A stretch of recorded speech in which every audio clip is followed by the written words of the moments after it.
The Academy of Esports podcast is powered by LeagueSpot. LeagueSpot, your brand, your league, your way.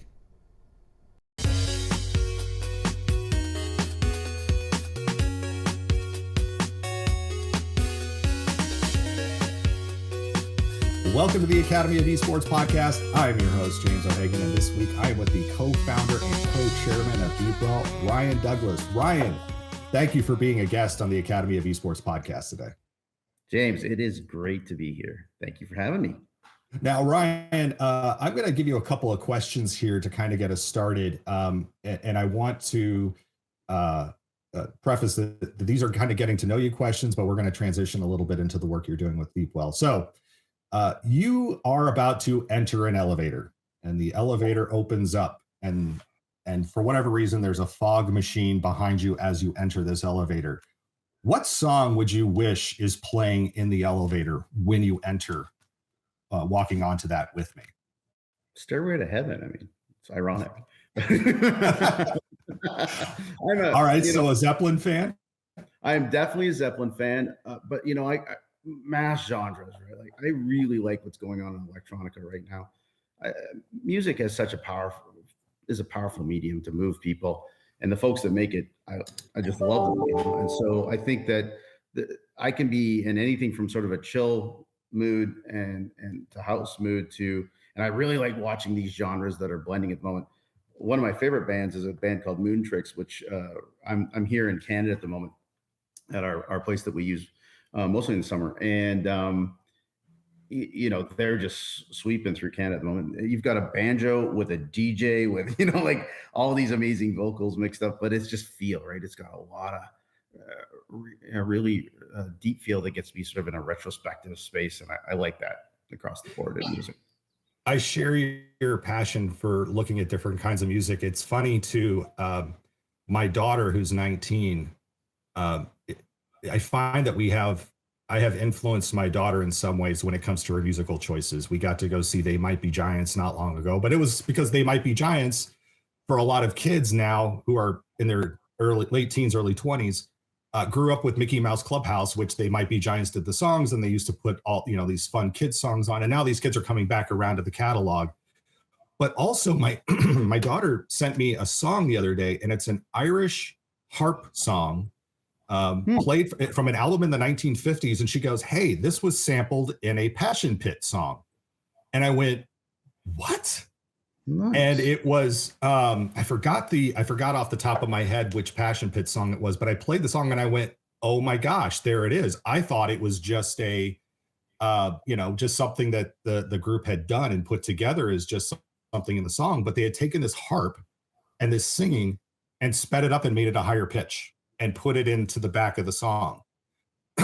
And that to me was, I'm going, okay, I've raised my kid right. So music, yes. And I think what's great about that's it.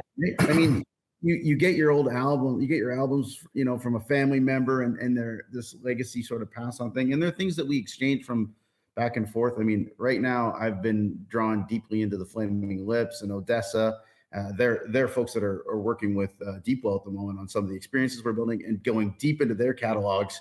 You're just like, all you want to do is once you get a hold of these nuggets, you want to share them, and it's shared experience. And it really is kind of an amazing thing that you get between your children and your peers and that kind of stuff. I cannot say enough about music, the way it makes me feel and just sort of the healing power of it, and the musicians as well. I mean, it's been kind of a lifelong passion of mine to play music. And what's great too is as kids are, again, as my daughter's getting older, she's fine. You try to say to these kids, well, if it wasn't for this, you wouldn't have this today. And sometimes it takes them 20 years to go, oh, this music wasn't just created in a vacuum.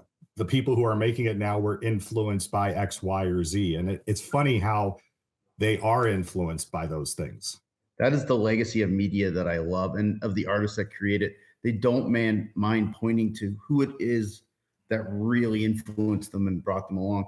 You don't see that enough in tech or in med tech where everybody's trying to really position their idea as the hottest, greatest, newest thing. But we're all standing on the shoulders of giants. I mean, it's the only way we get here is this is getting to be very complicated science. There's a lot going on, and there's no way that one person with one specialty can hit these multimodalities. And there's no way that one person in one lifetime can become the specialist that we need them to be today without really, absorbing other people's work.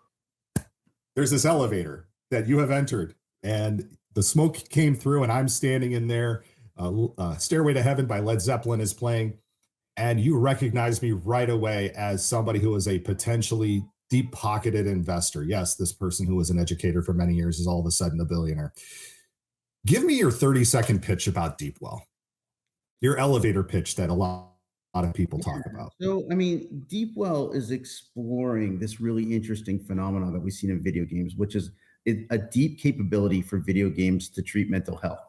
But ironically, it's those games that were not designed to treat mental health that have been wildly more efficacious and effective than any of those that have been purposely designed to do so.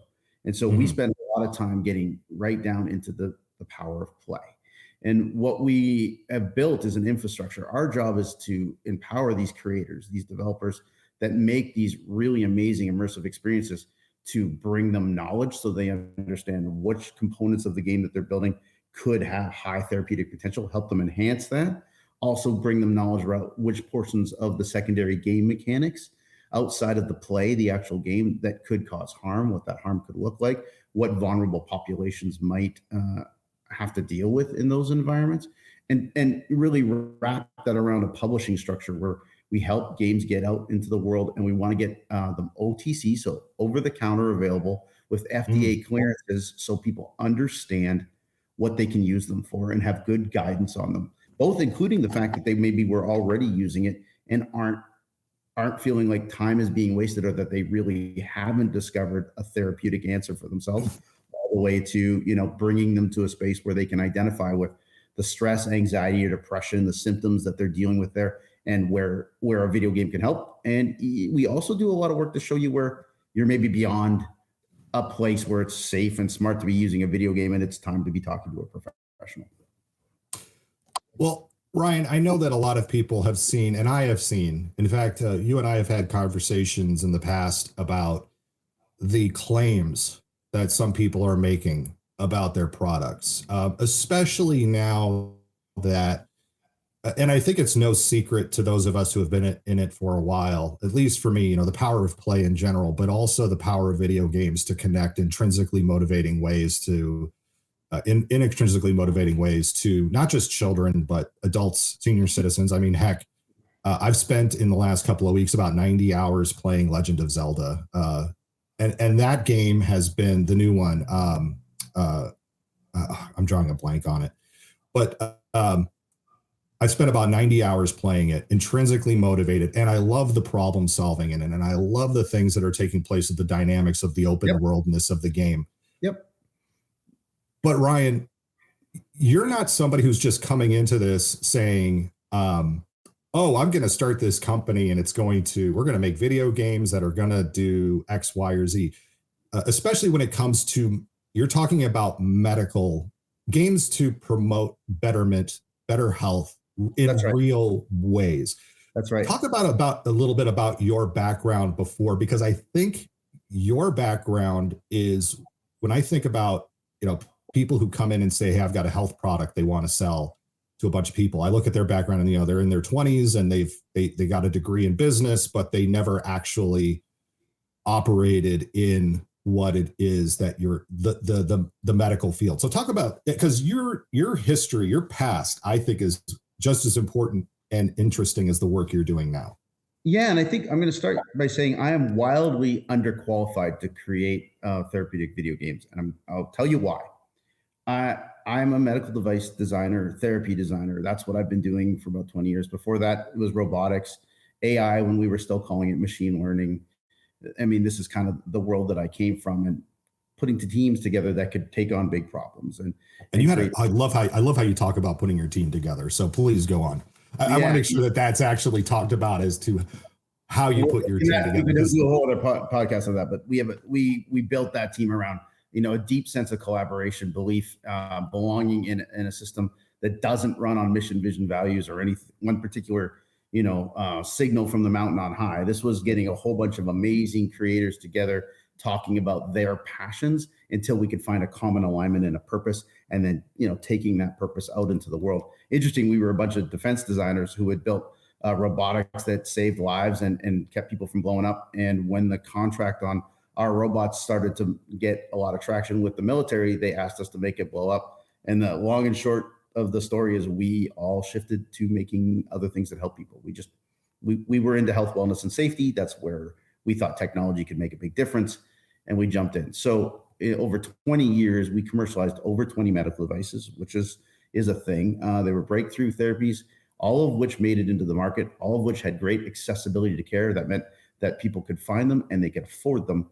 And then we got an exit. In 2020, we had an opportunity to sell that company, and the majority of us that made that go landed in a place where, you know, there was a question of whether or not you have to work again. We're in a place where, you know, we've really made good a little early in our lives.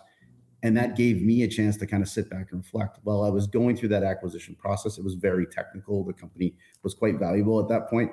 I moved to Vancouver Island, where I am today talking to you. And I met a man named Mike Wilson.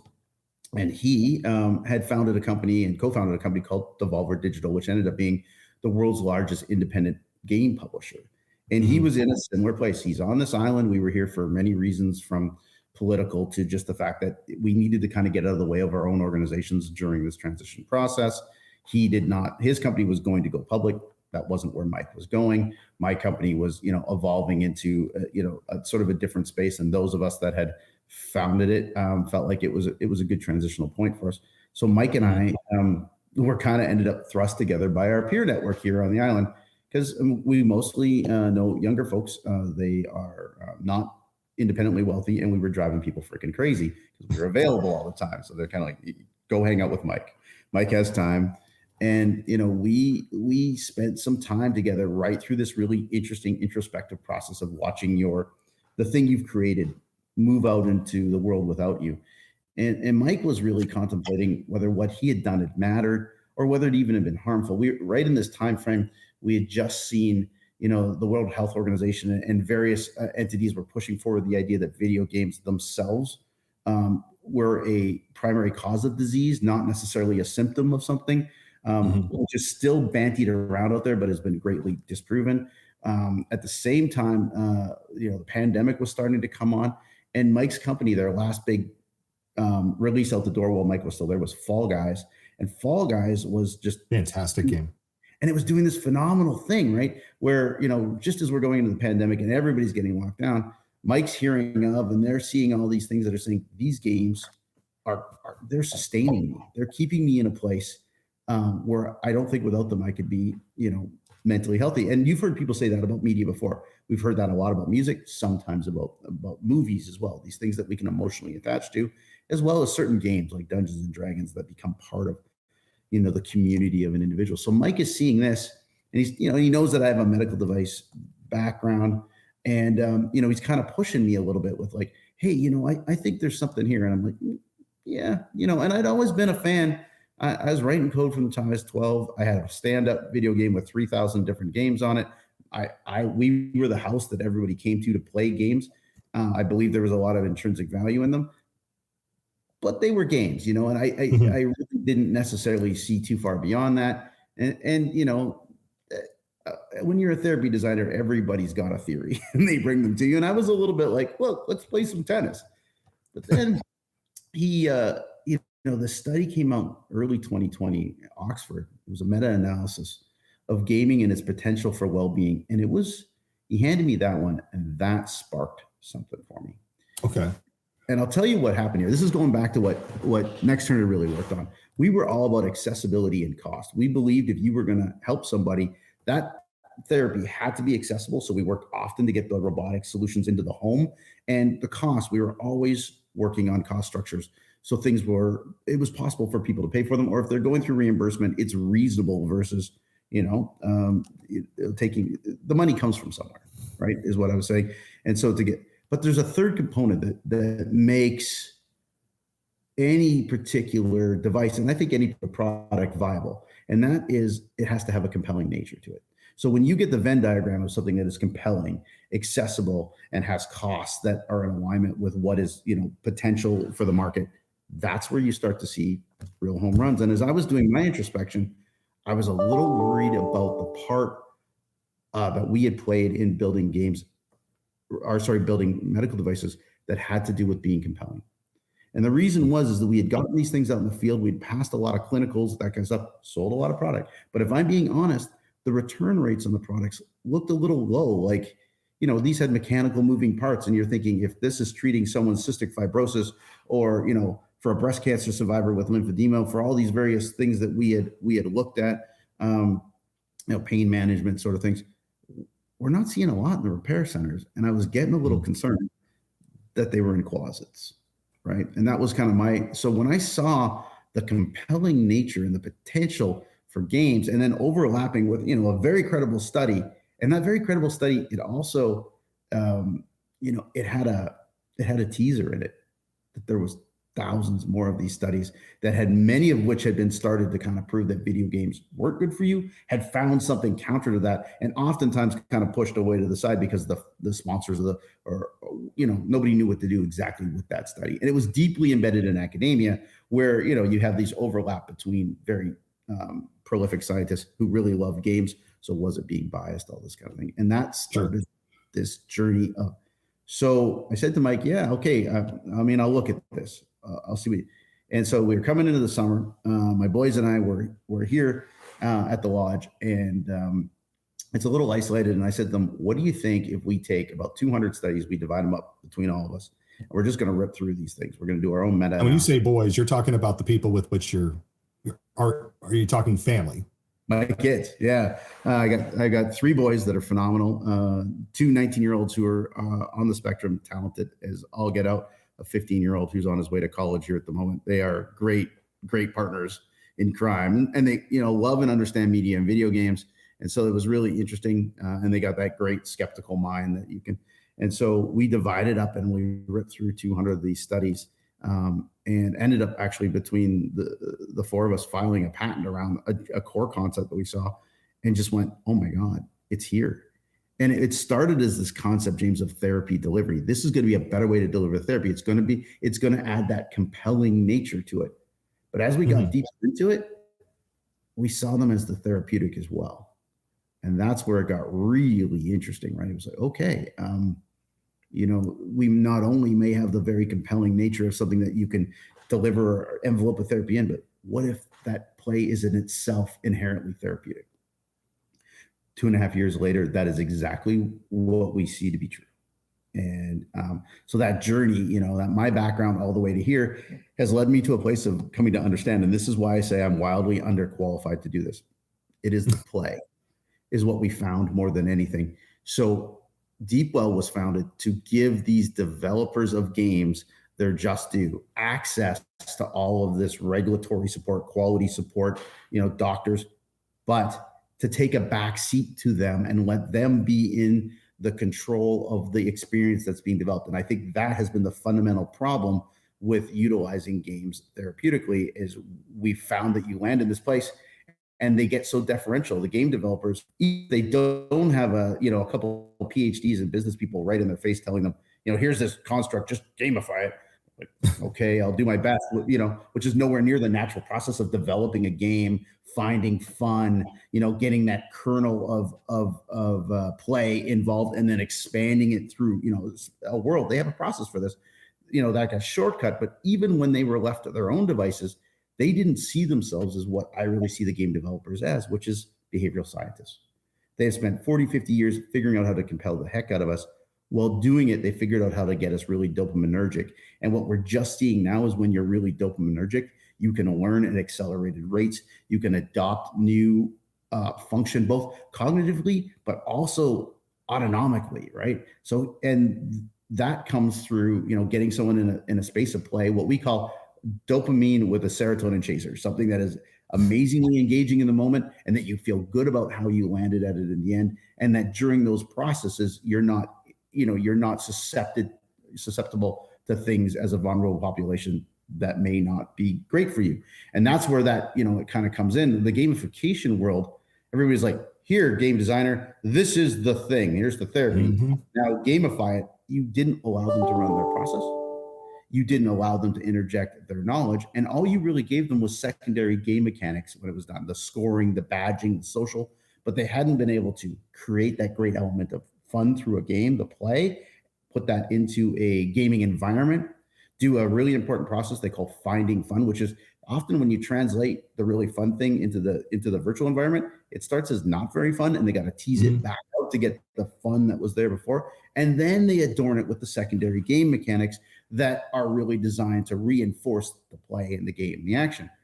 So we built something where that process could live holistically, could manage in a regulated environment, which is very contrary to what the FDA wants. They want you to write code once, test it a whole bunch, and lock it down. And we found some ways to open that up so the game developer could do the game developing they're doing with a greater level of knowledge of what can be powerful, what can be harmful, and still really values the process they used to build the games in the first place.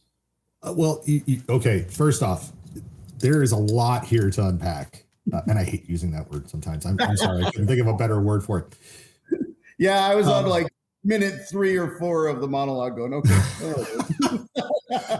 But it's all great stuff because there's a few things there, though, that I want to make sure we touch on because, again, there's a lot of people, I think, flooding into this space, just like how a year ago there were people flooding into metaverse, and now everybody's flooding into AI.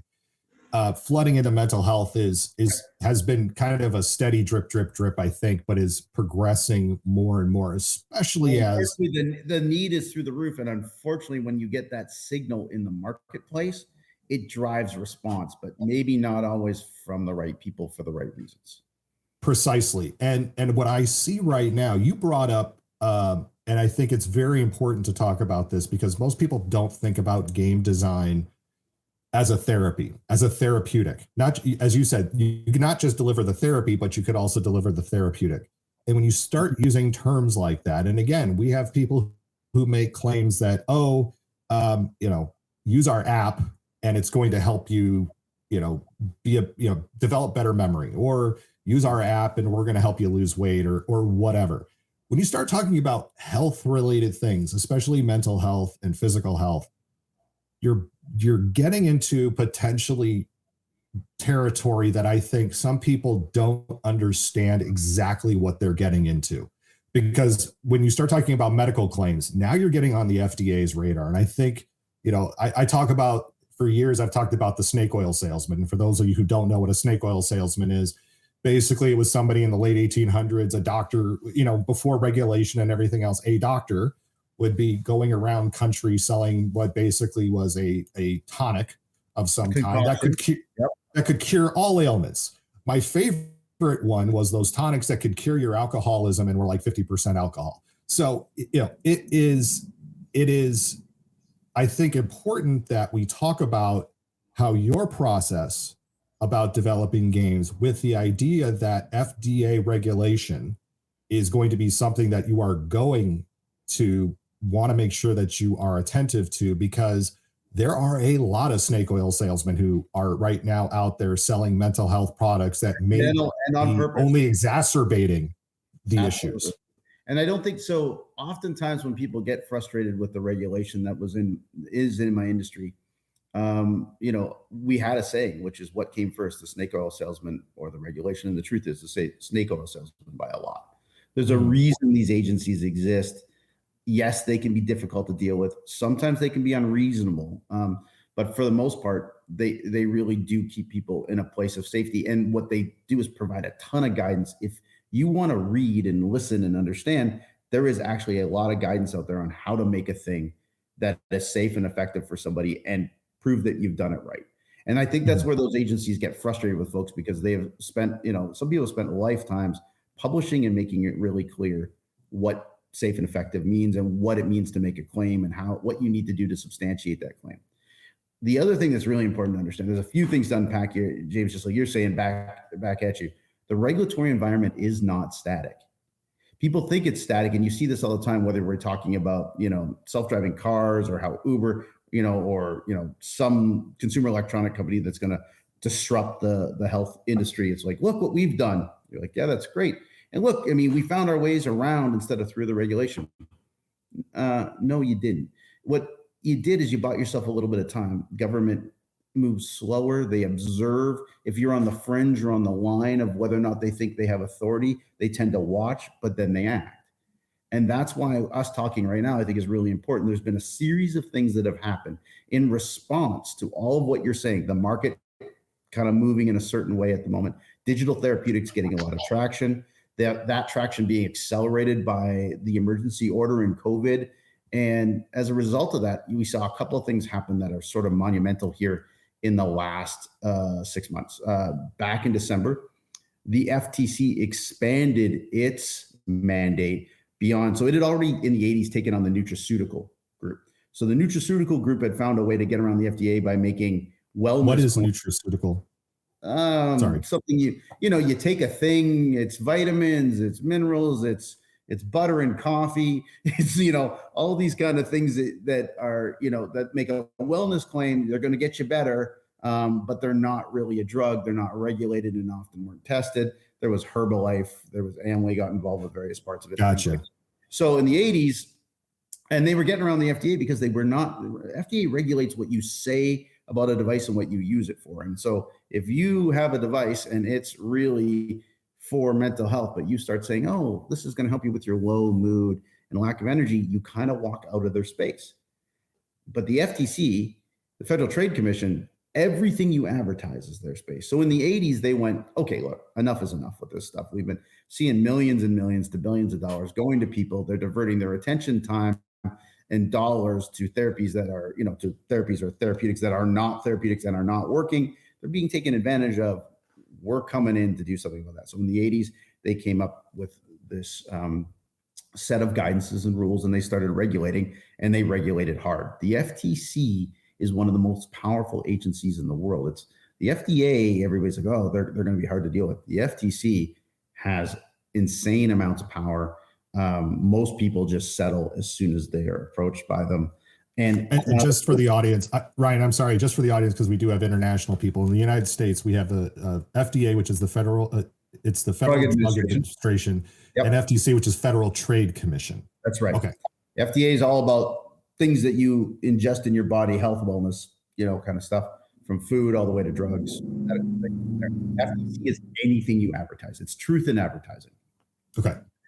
And so in December, they expanded that doctrine they put together around, really nutraceuticals and this sort of stuff for digital therapeutics, and medical devices. And they got an agreement running with the FDA where the FDA said, you know what, we're gonna manage the claims you make around your device, the point of sale advertising you do directly, and your relationship with the medical community. But we're turning all the rest of it over to the FTC. And so that means all of the grander advertising that everybody's doing is now being looked at through another lens on top of it, which is the FTC's. And they have a very stringent requirement. They don't care if you use the wellness term or the medical device term. They want you substantiated. And substantiated means that you have unequivocal proof that what you say your device or product is doing, it's actually doing it. Mm-hmm. So that in December, that all got expanded and their mandate, changed in particular.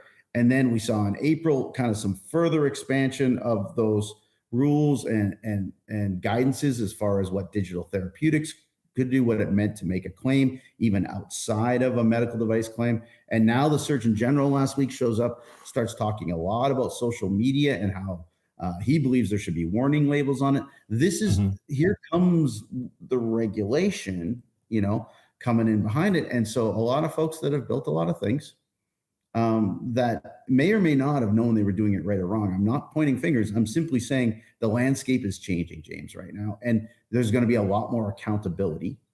And so the back-end systems that DeepWell built, that's what they do. They substantiate the claims. They manage a quality system for and a way by which you communicate everything to do with the device and how the device is built in a way that the code is managed and contained. So we know what we're promising is what you're getting. And then we make sure that what we say is what we built.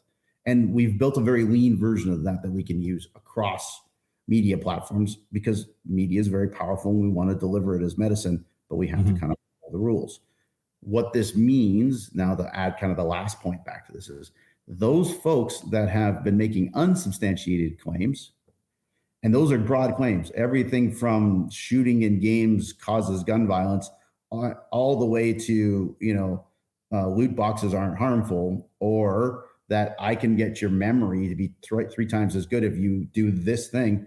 They're coming under a whole new scrutiny right now. Mm-hmm. Yeah, and I know I sent you some examples, and I was like, "What do you think of these?" And immediately you were like, "Problematic." Yeah, I mean, unless they've got the literature, and I went to their sites and they're not displaying it. So, I mean, the FTC moves quickly. They put out 680 notifications or warning letters since the beginning of the year. So they are not messing around. They're coming in for real. And everybody, again, they get the letter, they hire an attorney, they think it's going to sort out easily and simply. But the truth is, you're being drawn into this long process that's going to land you at a place of determining whether or not what you have claimed is real. Now, here's the really interesting part. And I like this about the FTC. If it is after the fact, you go run a clinical and you prove that you were telling the truth, they don't care. They're very clear about how it works. You do the clinical first. You have the substantiation first, or you have adulterated a product, period. The bottom line is either you have the substantiation when you made the claims or you don't. So that is going to come into this world in its entirety. We have this great merger going on. We are seeing media as powerful. The way we know something is powerful, as a therapy designer, I always look at the boundary conditions. On the boundary conditions of anything, if you find harm, right, that means doing it all the time or not doing it all, somewhere in the middle, you're going to find a therapeutic. And the question about whether or not it's a functional therapeutic is how much boundary condition there is from the harm to the good. So if you're talking about video games, we're finding a lot of boundary condition where, yeah, there's harm, especially when you put the secondary game mechanics in there and you include things like social, or if you're trying to do them free to play and then you're trying to, in-game selling, microtransactioning, loot boxing, all these things. But the games themselves, they have a pretty wide range of being therapeutic. Another example is fentanyl, right? None at all. You're in trouble if you're in a whole lot of pain. Tons of it, or not even that much of it, big thing. But the truth is, the margin for error is so that it's hard to use it as a therapeutic except under really regulated situations. So we look for this boundary. Media has a lot of power. It sounds silly, but with that power is going to come responsibility. But it also shifts considerably what the games can do, what media can do, how it's going to be ingested. And Mike, Wilson from Devolver, my partner in this, started talking early on about media nutrition, and I loved that. It's the same way 20 years nutrition. ago. What are we talking about here? Media nutrition. 20 years ago, we didn't really know what to eat. Definitely 30 years ago. I mean, people who investigated it understood, but your average Joe pulling up to McDonald's, the calories weren't posted. We didn't really understand the saturated versus unsaturated fats. We didn't know and didn't want to make, maybe those decisions. Media is the same way. Over time, we're going to come to understand that it's as nuanced as food, that there isn't just good and bad. There's good and bad for various people under various conditions in various situations. And we're going to become much more aware of what it is we ingest and what the impact is, both positive and negative. And we're going to be able to curate it more and more for ourselves for the situation we're in at the moment and for the trajectory we want to be on. If we do actually want to, improve our memory, if we are dealing with mental health, and where in the mental health cycle we're in, right? Two people depressed don't necessarily need the same thing. They certainly don't need the same game at the same time. One person might be dealing with a lot of anxiety. Another person might be dealing a lot with a loss. Video games can handle both of those things very, very well. Third person might be depressed because they're in a lot of pain. There's a lot we can do about those things, but they're not the same thing. So if you use the wrong game there, like, eating the wrong food at the wrong time, right, doesn't give you the desired result. And same thing we're going to be.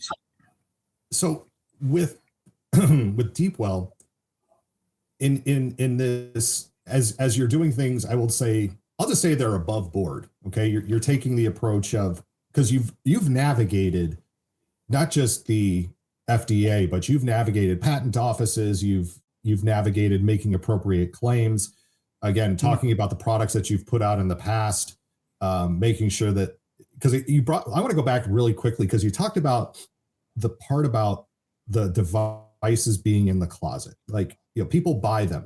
And a lot of people do this. They buy something with the hope that it's going to make a difference in their life, and it ends up in the closet.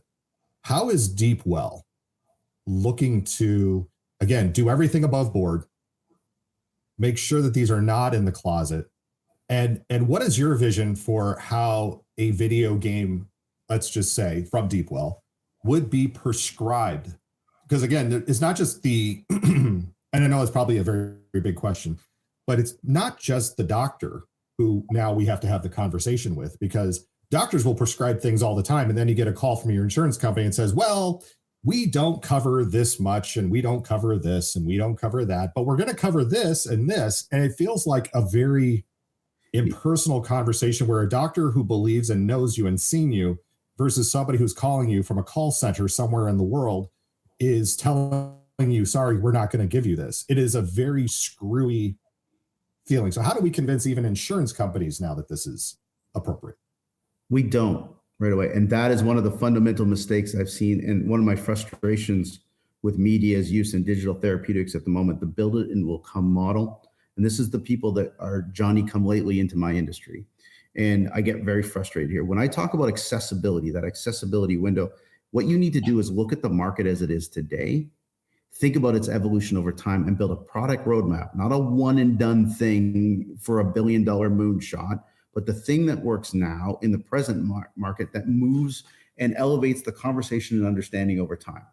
So, this is where I got really frustrated. Several large companies have either gone public, a couple have gone bankrupt, raising hundreds of millions of dollars. And one of their notable CEOs recently posted, did you know that you can have scientific evidence that something will benefit the mental health or physical health of a patient and payers won't pay?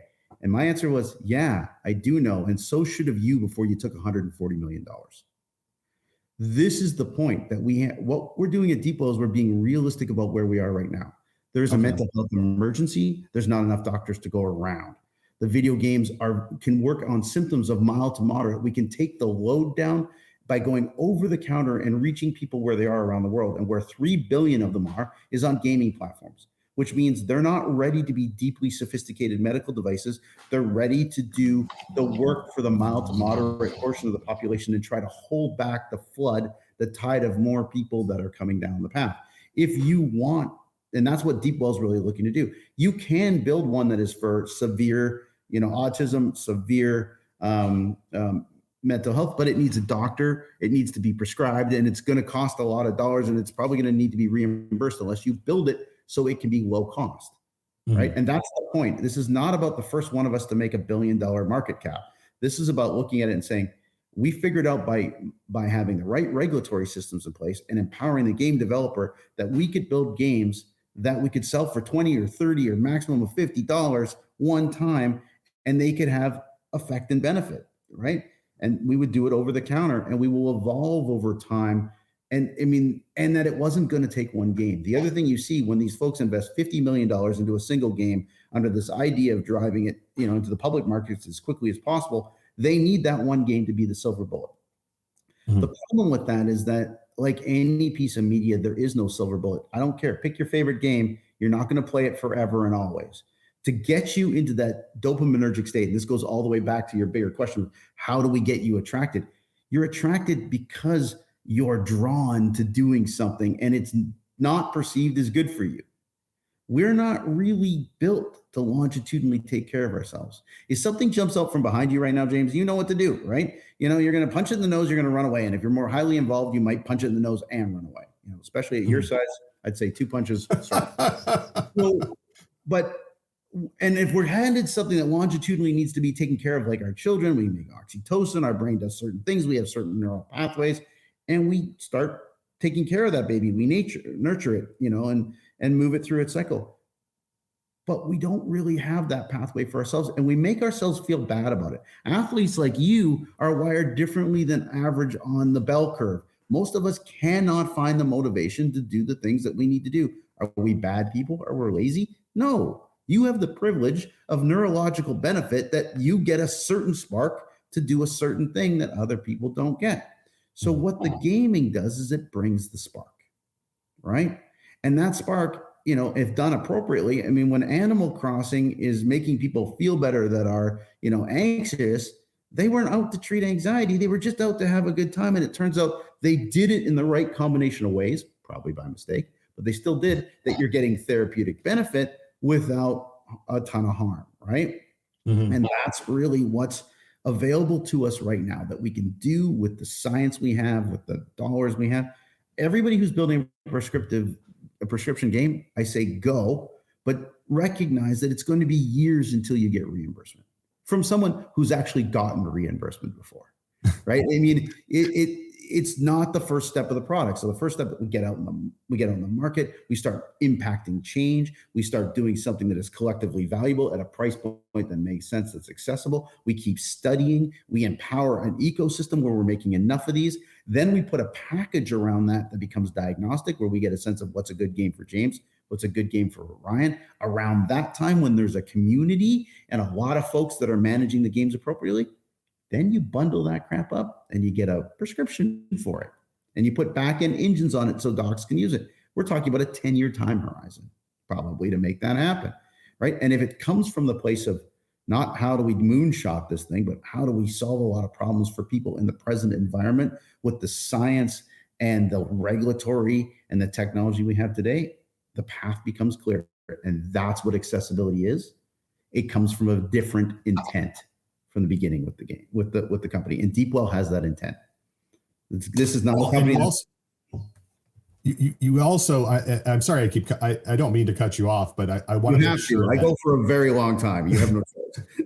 Well, and it's not, here's the important thing also about DeepWell, and just touch on this. And I brought this back. I think I made mention about this at the start about the team that you put together, because, when we first talked, you talked about, and I loved the analogy, and I'm drawing a blank, but I know you're going to tell us about it. The band, right? The band in Memphis. Am I right? It was Memphis, and it was Phil Spector's. Yeah. Okay, you can kind of do this a little better than I can. So you don't just have a bunch of Johnny come latelys to this. You believe in putting the best people together in the room to make this happen. Mike Wilson is somebody that really has given a lot back to games, and so gaming gives a lot when he asks of it. And he whistled, and folks came running to support it. So yeah, we're talking about some of the best game designers and operators. I mean, making a video game, everybody focuses on the game designer and stuff like that, but it takes a whole lot of infrastructure to put something like this together. And they all showed up: IT professionals, game designers, producers, the operation, the ops folks that, make the whole back end work, all that kind of stuff. I reached out to the best people I knew in the neurological space, and we got some amazing folks like Dr. Sam Browd is our chief medical officer. He is a amazing pediatric neurosurgeon and a neuroscientist. You might know him, James, as the guy that invented the football helmet that prevents concussion and stuff like that. He invented a surgical suite for visioning neurological surgeries, where uses augmented reality, and it really actually does, versus buzzwordy. It makes doctors better. I mean, so we got, Lisa Marin, Dr. Lisa Marin joined our team. She built the psychology department at OHSU. I mean, we have amazing folks, and they all kind of converged on the idea. The concept that we came up with behind it was based on the story of Phil Spector's studio band. Really at the birth of American rock and roll at that time. We were new to electrified instruments and even playing our instruments this way and stuff like that. And there was sort of this teen craze towards a certain direction of the way the music was going to sound. And the potential producers were like, I love that. Like Richie Valens and even the Beach Boys and stuff like that. And Sonny and Cher, they're like, these guys got great ideas. But when they got in the studio, they weren't maybe amazing with their instruments. So they assembled this group called the Wrecking Crew. The Wrecking Crew, there's videos about this. If you liked it and it was American rock between the 50s to the 70s, probably they played on it. And, and that's this, and we looked at this, and then, it got to be the place, there was generations of musicians like me. We listened to everybody playing. We're like, well, shit, I got to be able to play that. So you worked a lot harder on your instrument. And eventually the concept of studio musicianship on that level kind of faded away. But they were and they didn't just play the music. It depended who you were. If you showed up and you were the Monkees, they were like, hey, go to the beach. We'll have an album for you by Thursday. And if it was, if it was the Beach Boys with Brian Wilson, they would put 17 music in the room and play them like they were instruments, so they were very adaptive. And that's what we've built, is this really adaptive team. If you're an amazing game developer and designer with an amazing concept, we're here to back you up and make sure the regulatory quality is there, show you the impact of what you're doing. If you're an amazing creative, but you've never really made a video game before, but the thing you're thinking seems to trip the trigger of what's going to work, well, we can really get right in there, make the nuts and bolts go. So yeah, the team is out of this world. You see some folks, Yen Wang has joined our team recently. We have David just came on, who previously led the team that did the interface for Ghost of Tsushima. I mean, these guys are playing on the highest level. And Shahid, who has produced as many games as Mike has out of Europe and was a big part of getting indie into Sony, really even getting Devolver into Sony. These guys all, and women, just all packed in together to really, work in service of this idea. And it's quite a team, and there's some pretty amazing folks to watch go. As we were getting to the end of the conversation, Ryan, and I really appreciate your time that you have given, because I know you're a very busy man.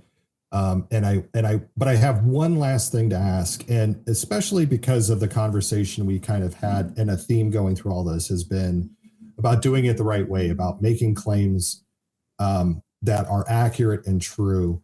Could you maybe summarize three things, like just 3 bullet points of, hey, I'm just a parent or I'm a kid, and there's something out there that all of a sudden I'm thinking like, oh, this is going to make me a better gamer or cure my mental health issues or whatever.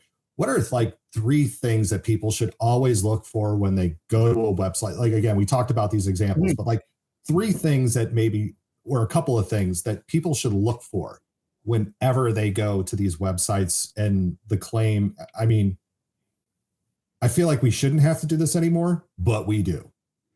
Well, let me back up and first say, thank you for having me here as well. Every time we talk, I love it, James. I really appreciate what you're doing on social media. You're carrying forward a message that really matters. I feel really lucky to be here. So thank you for that. Thank you. There's kind of maybe I'll give you 3 things. First of all, when you're talking about video games, I'm going to give you 3 things to look for. This is not necessarily inclusive, but these things will work in their entirety. If you want a fast answer to whether or not something is probably safe for you to get engaged with and started with, one is going to be around its social media components. So as a parent, if there's free and unmoderated live chat or forums and stuff like that, it's probably not the right place to go for vulnerable populations right off the get-go. The game should have a beginning, middle, and end. And the energy dynamics should be such that they do not call you back in to preserve the work you've done, the money you spent, or the relationships you've built. Those are called energy dynamics. One company I've seen do an amazing job.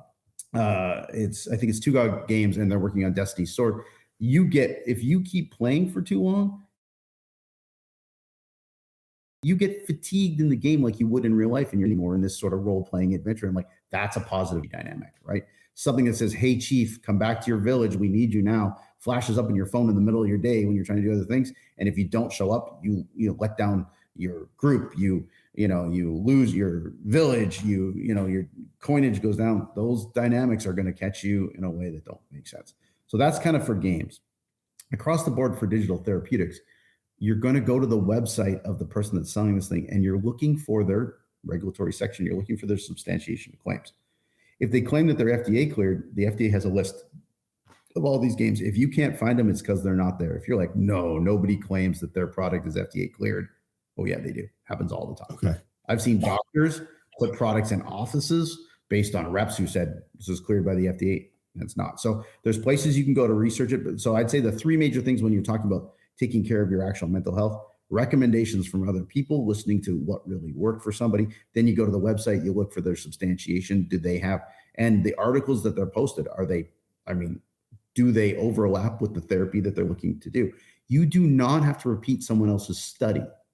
You can be substantially equivalent. I do this all the time. I'm not going to waste time reproving a mechanism of action. If I can find 10 studies that show that this works, and I got them lined up and I got my reasons why, done is done. So if they're substantiated, that's great. And it goes the other way too. Watch out for a clinical with 25 people in it and nothing else backing it up and no other studies around it, I know it sounds like a lot of work, but it's a lot like, it's buyer beware out there, And then finally, if something is a medical device, it should be registered as such. And it's important to see that right away. If someone makes medical claims, which means they treat, mitigate, or diagnose disease, and you can't find them on the FDA, that's not a logistical error. There's lots of things they say, oh, I'm just waiting to be cleared. The rules are really clean and easy.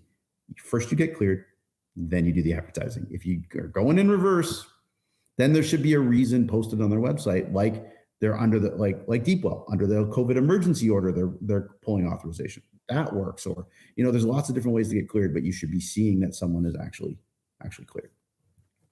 Well, this conversation was definitely deep. I don't mean to say, okay, I didn't mean to, like, we're talking about DeepWell. I didn't mean to say it was deep. It was deep. Well. It was very well. Ryan Douglas. Every now and then we talk about falling down the deep well. I want to make sure people know too that coming up at the end of July, Ryan will be a keynote speaker at Games for Change in New York City. I am hoping to be there. Ryan, we got to talk about where we're staying. Right. And